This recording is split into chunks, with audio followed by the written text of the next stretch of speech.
नमस्कार, स्वागत है आप सभी का सांकेतिक भाषा के इस खास बुलेटिन को लेकर हाजिर हूं मैं कृतिका और मेरे साथ है मेरे सहयोगी अतुल कुमार, जो सांकेतिक भाषा के जरिए तमाम खबरों को आप सभी तक पहुंचाएंगे। तो चलिए शुरुआत करते हैं इस खास बुलेटिन की और सबसे पहले देखते हैं अहम सुर्खियां।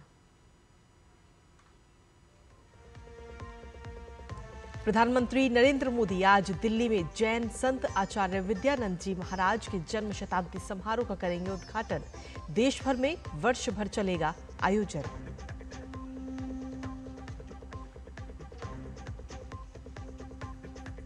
बिहार में आगामी विधानसभा चुनाव को लेकर चुनाव आयोग ने शुरू किया मतदाता सूची पुनरीक्षण अभियान। मामले पर सियासत जारी।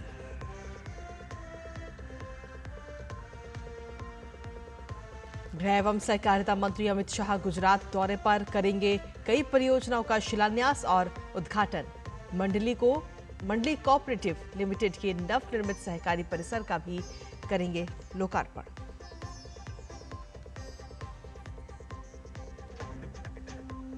ट्रंप की ईरान को नई धमकी। सर्वोच्च नेता खामेनेई पर बोला हमला। कहा ईरान अगर फिर से परमाणु कार्यक्रम शुरू करता है तो दोबारा बमबारी करेगा अमेरिका।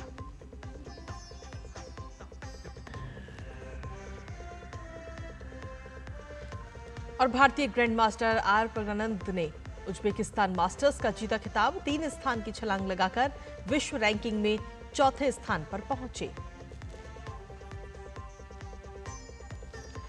तो ये थी अहम सुर्खियां और अब खबरों में विस्तार से बात करेंगे। प्रधानमंत्री नरेंद्र मोदी आज सुबह करीब 11 बजे नई दिल्ली के विज्ञान भवन में आचार्य विद्यानंद जी महाराज के शताब्दी समारोह का उद्घाटन करेंगे।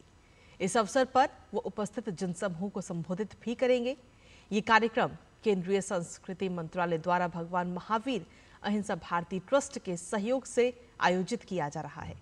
ये कार्यक्रम 1 साल तक चलने वाले राष्ट्रीय श्रद्धांजलि समारोह की औपचारिक शुरुआत का प्रतीक है।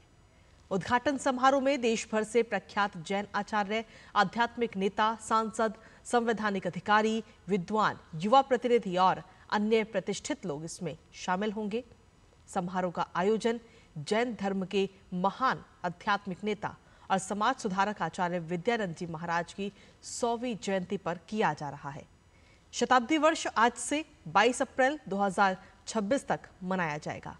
साल भर चलने वाले इस समारोह में देश भर में सांस्कृतिक, साहित्यिक, शैक्षिक और आध्यात्मिक पहल की जाएंगी। समारोह का उद्देश्य आचार्य विद्यानंद जी महाराज के संदेश का प्रसार करना है।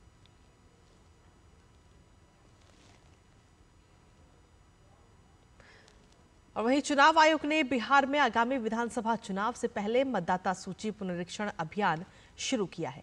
यह अभियान भारत निर्वाचन आयोग के निर्देश के अनुसार 1 जुलाई 2025 को नियत तिथि मानते हुए संचालित किया जाएगा।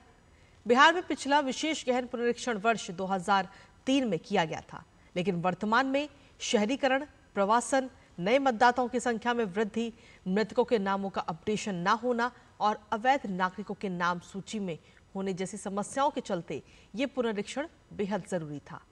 इस अभियान की शुरुआत के बाद बिहार भारत का पहला राज्य बन गया है जहां आगामी विधानसभा आम निर्वाचन 2025 की तैयारी के तहत मतदाता सूची का विशेष गहन पुनरीक्षण की शुरुआत हुई है।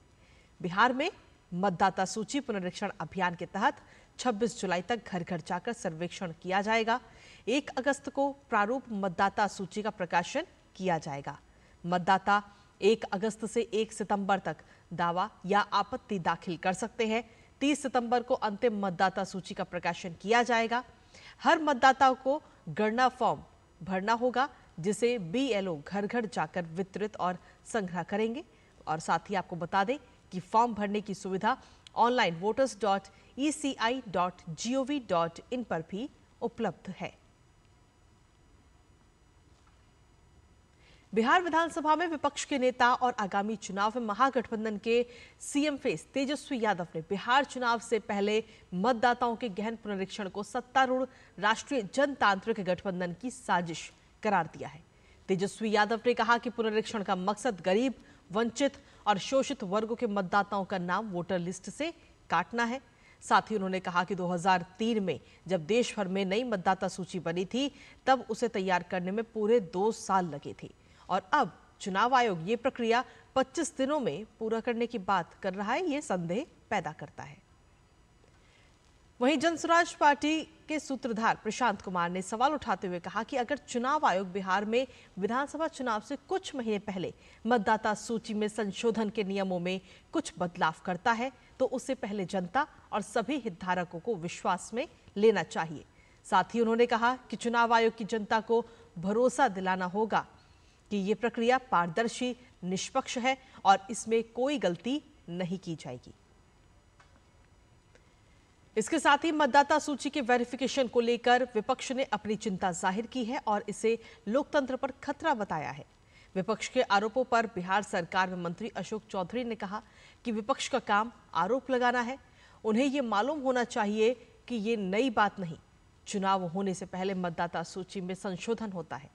उन्होंने कहा कि ये एक प्रक्रिया है जिसे चुनाव आयोग जब भी चुनाव होते हैं, चाहे विधानसभा के हो या लोकसभा के, इस प्रक्रिया का पालन किया जाता है। गृह मंत्री अमित शाह आज गुजरात के दौरे पर हैं और इस यात्रा के दौरान अमित शाह गोविंद गुरु विश्वविद्यालय विंजोल गोधरा में विभिन्न परियोजनाओं का शिलान्यास और उद्घाटन करेंगे। उसके बाद अमित शाह अहमदाबाद के आद्रोड़ा जाएंगे, जहां मॉडल को-ऑप विलेज के अंतर्गत आद्रोड़ा मंडली कोऑपरेटिव लिमिटेड की ओर से नवनिर्मित सहकारी परिसर का उद्घाटन करेंगे। इसके साथ ही गृह मंत्री जुवाल स्थित प्राथमिक विद्यालय का भी उद्घाटन करने के साथ फागंडी पंचायत भवन का भी उद्घाटन करेंगे। अमित शाह साड़ंद GIDC कॉलोनी की ओर से नवनिर्मित ऑक्सीजन पार्क में वृक्षारोपण कर कॉलोनी को ग्रीन और स्मार्ट बनाने के लिए साड़ंद GIDC के उद्योगपतियों से चर्चा करेंगे। देश के मुख्य न्यायाधीश न्यायमूर्ति भूषण गवई 3 दिनों के लिए नागपुर दौरे पर हैं। मुख्य न्यायाधीश ने कल एक समारोह में अपने दिल की बातें साझा की। नागपुर जिला कोर्ट बार एसोसिएशन द्वारा आयोजित इस कार्यक्रम में CJI गवई को देश के सर्वोच्च न्यायिक पद पर पहुंचने के लिए सम्मानित किया गया। इस दौरान उन्होंने अपने माता पिता की मेहनत और संघर्ष की कहानी सुनाई। मुख्य न्यायाधीश न्यायमूर्ति भूषण गवई आज सुबह 11 बजे रविनगर स्थित विधि महाविद्यालय में संविधान उद्देशिका पार्क और डॉक्टर बाबा साहेब अंबेडकर की प्रतिमा का अनावरण करेंगे। और अब बात ओडिशा की। पुरी में शुरू हुई भगवान जगन्नाथ की रथ यात्रा में कल सबसे पहले भगवान बलभद्र का रथ खींचा गया। इसके बाद सुभद्रा और भगवान जगन्नाथ के रथ खींचे गए। बलभद्र का रथ 200 मीटर तक खींचा गया। सुभद्रा और भगवान जगन्नाथ के रथ भी कुछ दूरी तक खींचे गए। सूर्यास्त के बाद में रथ खींचे नहीं जाते हैं और ऐसे में दूसरे दिन यानी कि आज रथ यात्रा की फिर से शुरुआत होगी। ये रथ यात्रा आज 3 किलोमीटर दूर गुंडीचा मंदिर पहुंचेगी। इसके बाद 9 दिन तक भगवान जगन्नाथ अपनी मौसी के यहाँ गुंडीचा मंदिर में ठहरेंगे। उनके साथ सुभद्रा और बलभद्र भी रहेंगे। 5 जुलाई को भगवान वापस मुख्य मंदिर लौट आएंगे। और अब बात अंतर्राष्ट्रीय जगत से जुड़ी खबरों की। इजराइल ईरान के बीच 12 दिनों तक चले युद्ध और संघर्ष विराम के बाद अमेरिकी राष्ट्रपति डोनाल्ड ट्रंप ने ईरान को अब नई धमकी दे दी है। ट्रंप ने कहा है कि अगर खुफिया जानकारी से पता चलता है कि ईरान यूरेनियम एनरिचमेंट करने का काम जारी रख रहा है तो वो उस पर एक और सैन्य हमले का आदेश देने में संकोच नहीं करेंगे।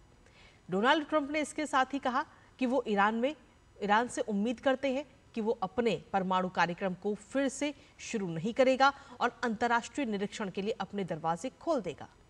इसके साथ ही डोनाल्ड ट्रंप ने चेतावनी दी है कि अगर ईरान ने अपने परमाणु कार्यक्रम को फिर से आगे बढ़ाया तो अमेरिका बिना ज्यादा कुछ सोचे ईरान पर फिर से बमबारी कर देगा।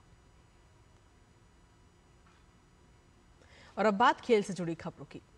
भारतीय ग्रैंड मास्टर आर प्रज्ञानंद ने उज्बेकिस्तान मास्टर्स का खिताब जीता। उन्होंने उज्बेकिस्तान के नोडरबेक को उज्वेस कप मास्टर्स के अंतिम दौर में काले मोहरों से हराकर ये उपलब्धि हासिल की है।